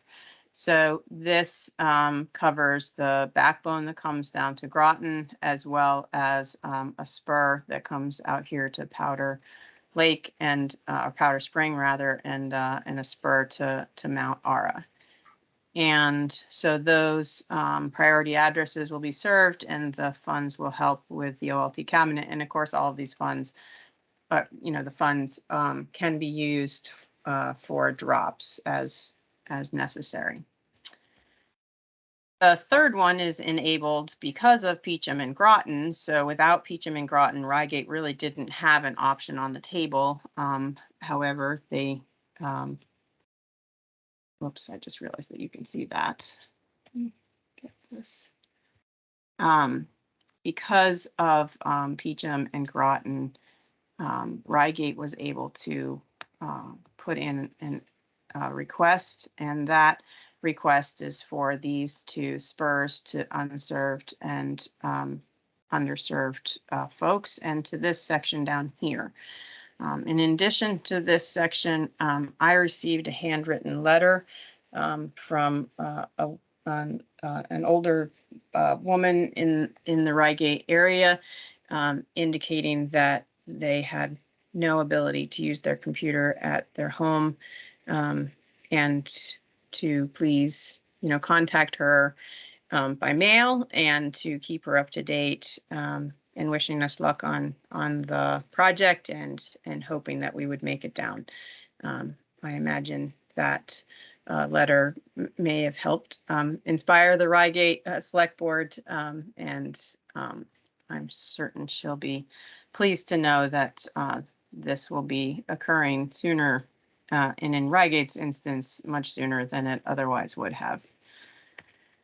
The next one is Walden, so moving north from Peacham and going to Walden. Again, this will contribute to the OLT cabinet. That means that, it helps all of the town overall. But in addition to that, it will build out for the school and for the school children along this road off of the backbone. The next section is I'm gonna just go up and use this map. The next section is based on what I'm calling GMP supplemental, and what we've realized is that we have or are about to sign a contract that secures sufficient labor to do up to 60 miles per month. And we've ordered the parts, the long lead time parts, and the other ones will be on order. But we have the parts and we have the construction labor. What is going to be difficult is having all of the make ready that can be completed in that time frame. And there are some capacity constraints within some of the smaller utilities. And so one of the ways capacity might be people, or it might be budget, or just the timing. And so one of the ways that we can mitigate this is to address to put more into the GMP area. And GMP for us, I probably should have put a map on here with poles, but being GMP for us is mostly Danville, a small portion of Peacham, portions of Groton, Waterford, Concord, Lunenburg, and then small portions of Lindenville and small portions of St. Jay. And so this section right here, which looks like a finger in the application that you received, looks like fingers. This is the section that we would be doing. It is also a Kingdom RDOF area, so it will assist us in assisting them, and it will be served off of the Linden, off of the backbone that's being built up through Linden. So that make ready's requests are underway, and we'll proceed from there. And I think with that, I have to answer any questions. Holly, you have your hand up.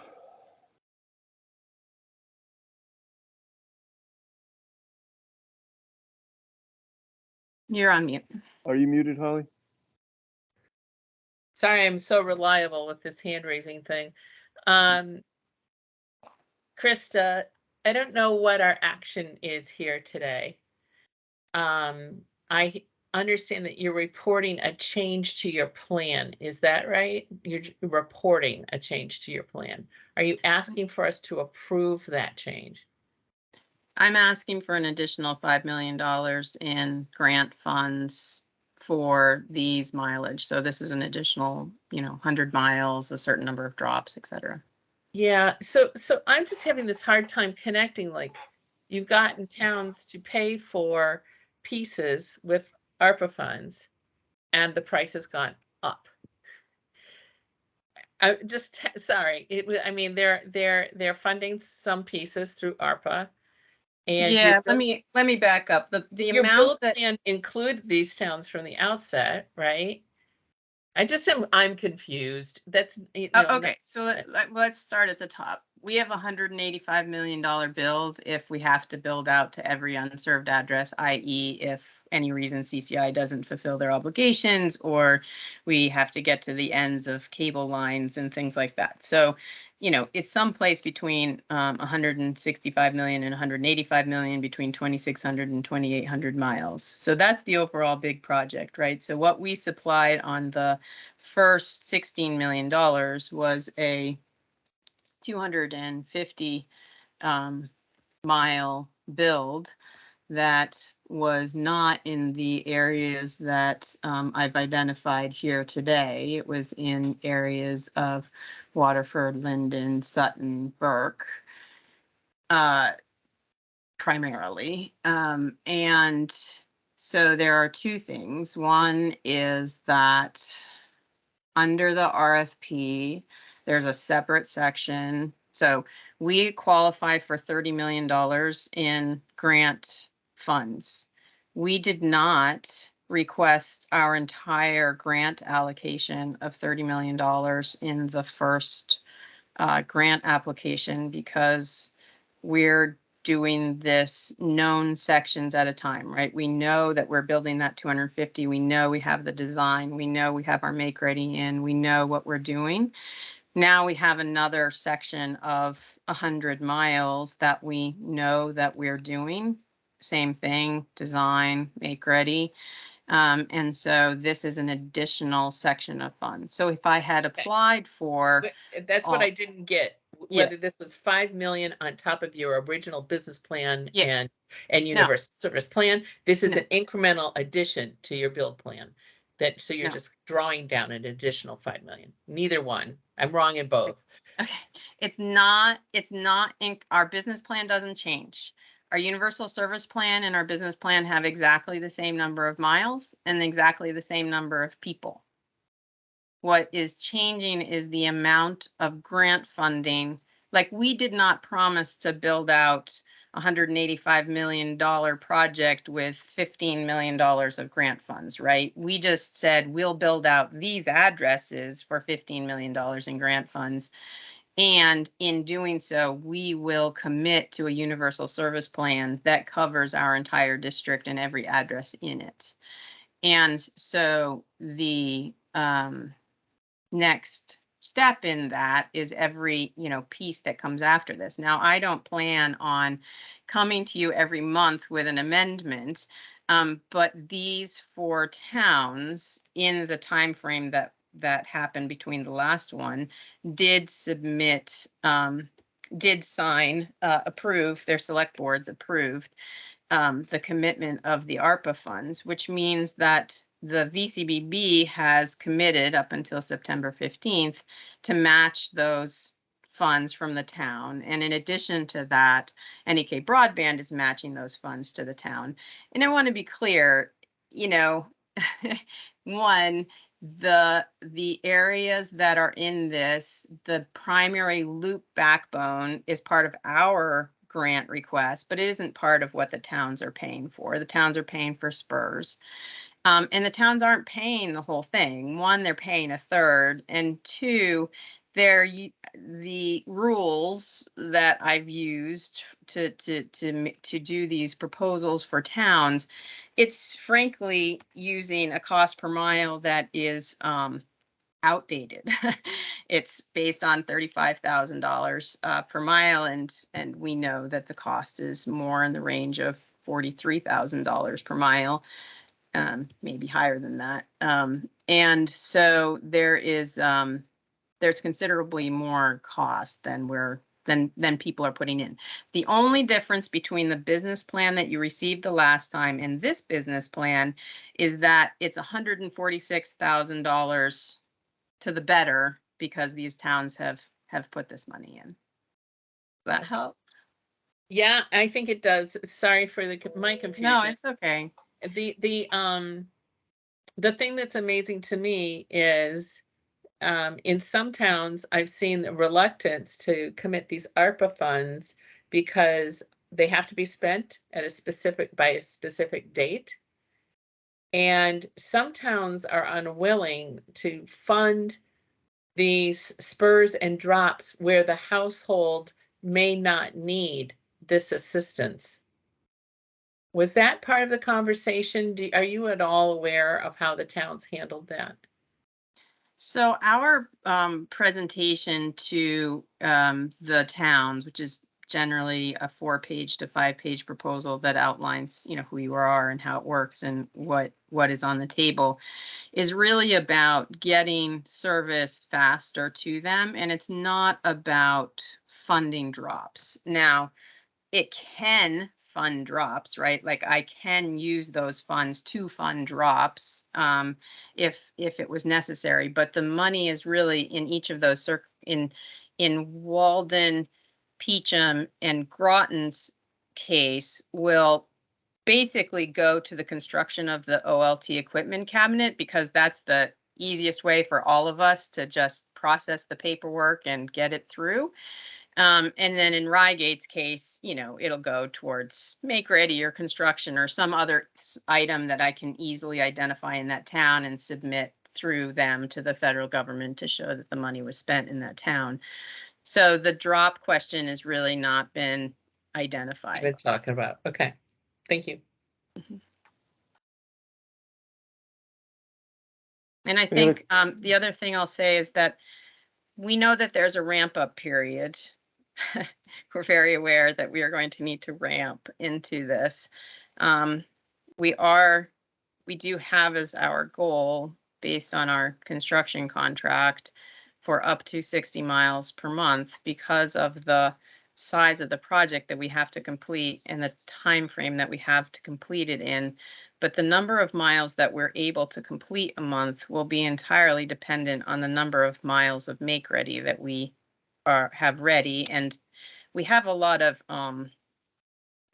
utilities in our district. We have 8 utilities, so there are gaps between our distribution poles, and we have to deal with all of those. So those take time. So we realize that there's a ramp up, and we're trying to identify the easiest places to address some of that.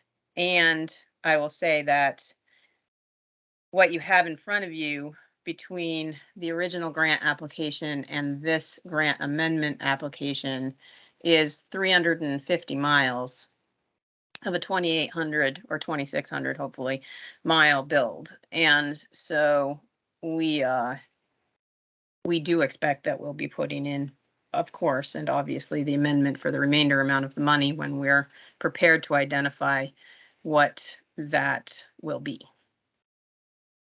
But probably not for 6 months or something.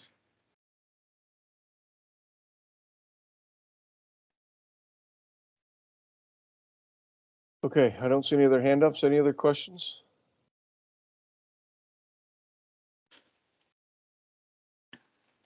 Okay. Well, thank you, Krista. Thank you for the information and the context and framing it in the bigger picture of everything you've given us before this. It was really helpful. Super. Thank you. Appreciate it.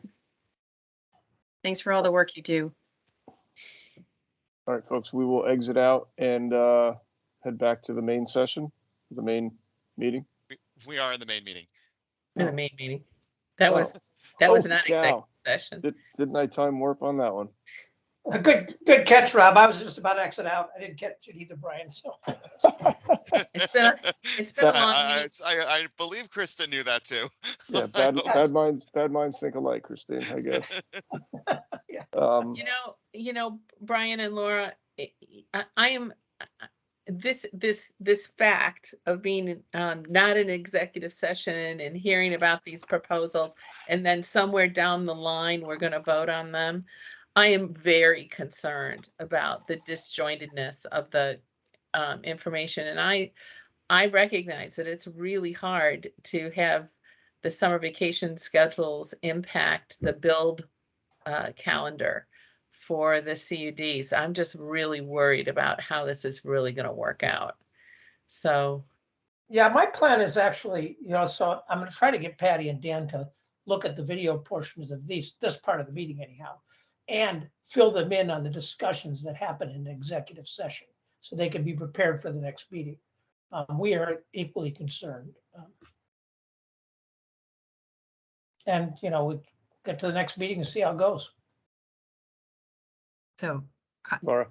yeah, Holly, is Christine speaking to your concern, or do you have other concerns? No, that was really it. It's just that, Okay. you know, it's hard to Yeah. bring everybody to the question if not everybody's heard the information. That's all. And there is a way to bring people up to date, but they don't get to participate in asking their questions. So it's just a little bit awkward, but maybe there'll be time for them to ask their questions before we actually vote. That would be ideal. We can have like a very brief session for that at the start of the next meeting. Bring everybody. Well, up I to mean, speed. I think this was to ensure that we would, well, not ensure, but I guess that's the point. Yeah, it was also to flush out any questions. Yeah. You know, where staff looks at it, CTC looks at it, but certainly appreciate the board's view. You know, at least we've got 3 of the 5 board members if we've got some homework to do, you know, we do have some homework to do. You know, we'll go back with DV Fiber and talk to them about their overbuild plans, and get clarity on that before the next meeting. Okay, next agenda item is Stan was going to give us a summary of his analysis of Act 71 issues. Yes? But evidently this is happening in executive session. And I'm a little baffled by that, but I think we have to go into executive session to understand that. So I move that we move to executive Holly, session. before you do that, there's been some thought of maybe we should move this last executive session to the end of the meeting, just to put that out there, to allow time for public comment and Vakuda update and all of that while people are still here. But Boy, I think that's fair. Yeah. Yep, let's do that. Okay, so move. So we'll hold on the motion. I mean, the next agenda item was staff updates. Are there any? Yeah, the only staff, I'll start with me. The staff update that I have is we're going to aggressively pursue the middle mile program, grant program. We're working with CTC to this really, and I've talked to most of the CDs, and they're agreeing to it. The idea being we think we can make a very powerful application with the middle mile program by doing a statewide design and including the existing fiber routes to the OLTs within the CUDs. And as a statewide design, we've been told it'll be pretty powerful because it'll be unique at the NTI level. So we're going ahead and pursuing that and hopefully getting, you know, significant more money for the state by going through a middle mile application with the NTIA. I've also started discussions with New Hampshire and Massachusetts to talk about doing a regional approach, working with this other organization who's doing. I guess I shouldn't say any more about that in public session, but we are planning a middle mile design. Okay. Anyone have any questions, staff, on that? Okay. And then I'll turn it over to Rob and Stan for additional inputs. Sure. I just want to chat briefly about our creative financing, finding ways for the CUDs to be able to basically get money cheaper and finding other sources. We've made an offer to a firm as well as an individual for contract work related to this. Unfortunately, the person we had in mind that we made an offer to for the broadband project developer withdrew from consideration. So for the position itself, we're back to square one. Other updates, it's Chittenden County is organizing to form a communication union district. We've met with and continue to meet with other towns so they can use the tools at their disposal. Those are the two major updates. Laura? Yeah. Who's leading that effort, Rob? The Chittenden County. CUD, yeah. The CUD. It's working through the Regional Planning Commission. So it's the Regional Planning Commission that is leading that effort? The Regional Planning Commission is leading the effort. I'm certainly participating in town hall select board meetings and making sure that things move along with the process because since there's no state of emergency, they do need to do a full town vote So there is a bit of a rush right now to get things on the ballot for November, if they are going to form. And is there enough demand? Sorry, Holly, I cut you off. Is there enough demand there? You know, with the incumbents, I mean, Richmond just figured it out. You know, is a CUD approach necessary for Chittenden County, or would a town by town be more productive? Since towns can't apply directly for funding, and if you're not a CUD, you can't work with the incumbent provider. There's very few options for those towns without using the tools in Act 71. I'm looking at it a little differently. We don't have enough money as it stands. And so now we're going to slice the pie. Are you going to reallocate funds to everyone to accommodate these latecomers? Those towns already have funds allocated to them. There's no change Okay. in the funding allocation. All right. But didn't Richmond deliver its own solution, or was that through the incumbent? That was Bolton through the incumbent. Sorry, Bolton. And most of the Waitsfield towns are in good shape, working very closely with the incumbent. Okay, which are a fair number of Chittenden County towns. Yeah, so this is more of a subset of Chittenden County towns that have requested the support, and the other CUDs have been great at providing templates to move things along. Okay. Any other staff updates? Okay, is there a VCUDA update? Yep, I'm here to provide it. Fire away, FX. How are all you folks? Thank you for spending so much time on this so close to the 4th of July weekend. I hope you all get to see some excellent fireworks if that's your thing. So I've been kind of just taking care of business with the CUDA. We've gotten those fiber deliveries over the course of the last month now, and yesterday I went through the process of reconciling what's been delivered and so forth, and I got out our initial set of billings that came to $905,000. So it's going to be fun watching that money flow through the system. And thank you for enabling the CUDs to sign off on this process. I think it's super valuable that we have that, here in hand in Vermont, and it's a really good thing that we put that deal together last fall, because the initial deliveries were delayed by a month or two, and but we are still going to have everything we ordered by the end of the year, which I think puts us out in front of a lot of other entities that might be attempting to do the same thing.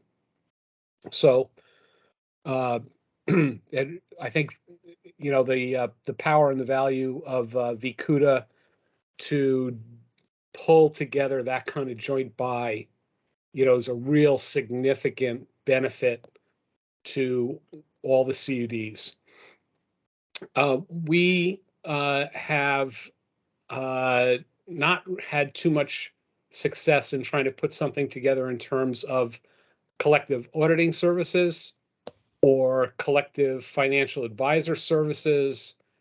And one of the aspects of that is that the CUDs are in very different stages of maturity and are taking different approaches to how their economic model is going to work. And a lot of them are not going to be in a position or even need to be looking at accessing the bond market, for some time. So I believe that we may have kind of jumped the gun on going after some of these things. I am not so satisfied about the joint auditing aspect of it, because I do think if we could identify a firm who could put together a team that was really focused on the audit needs of Vermont CUDs, that would keep those folks really busy and would count for a significant number of hours. But we haven't really had any firms recognize that opportunity fully. Laura.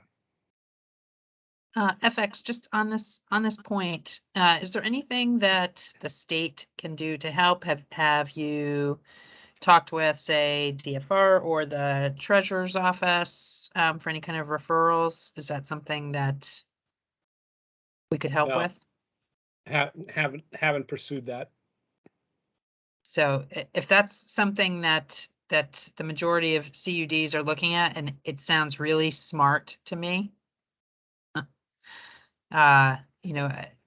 happy to see if we can connect to the treasurer's office, DFR, just for the purposes of maybe connecting to some entities that might be willing and able to do it. Okay, sure. That's a that's a good idea, and I'd be happy to jump on a call with you or get an email with a few names to call and connect with Laura. Okay. I'm great. not, it doesn't leap. I don't know really who the players are there now that Piaczek's gone. We are, we're actively looking to hire a new program coordinator.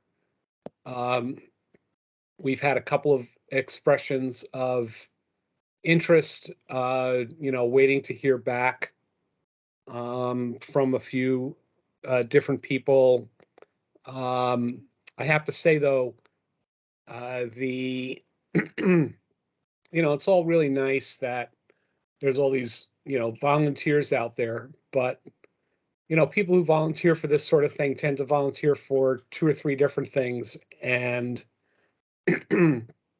it's, it's a stretch to jump in and volunteer for a CUD role and then also find out that there's this, meta level state CUD role that's looking for involvement. I don't know how this is going to play out over the long haul. I see it with the EC Fiber Board. I don't know. It almost seems to me like if we were providing board delegates, with some kind of stipend and the expectation that they would participate in a subcommittee in the same way that if you're elected to the Vermont Senate or to the Vermont House, you can't just attend the general sessions. You just It's, froze. He's back. There's a bigger organizational issue here that what we're going through right now as VCUDA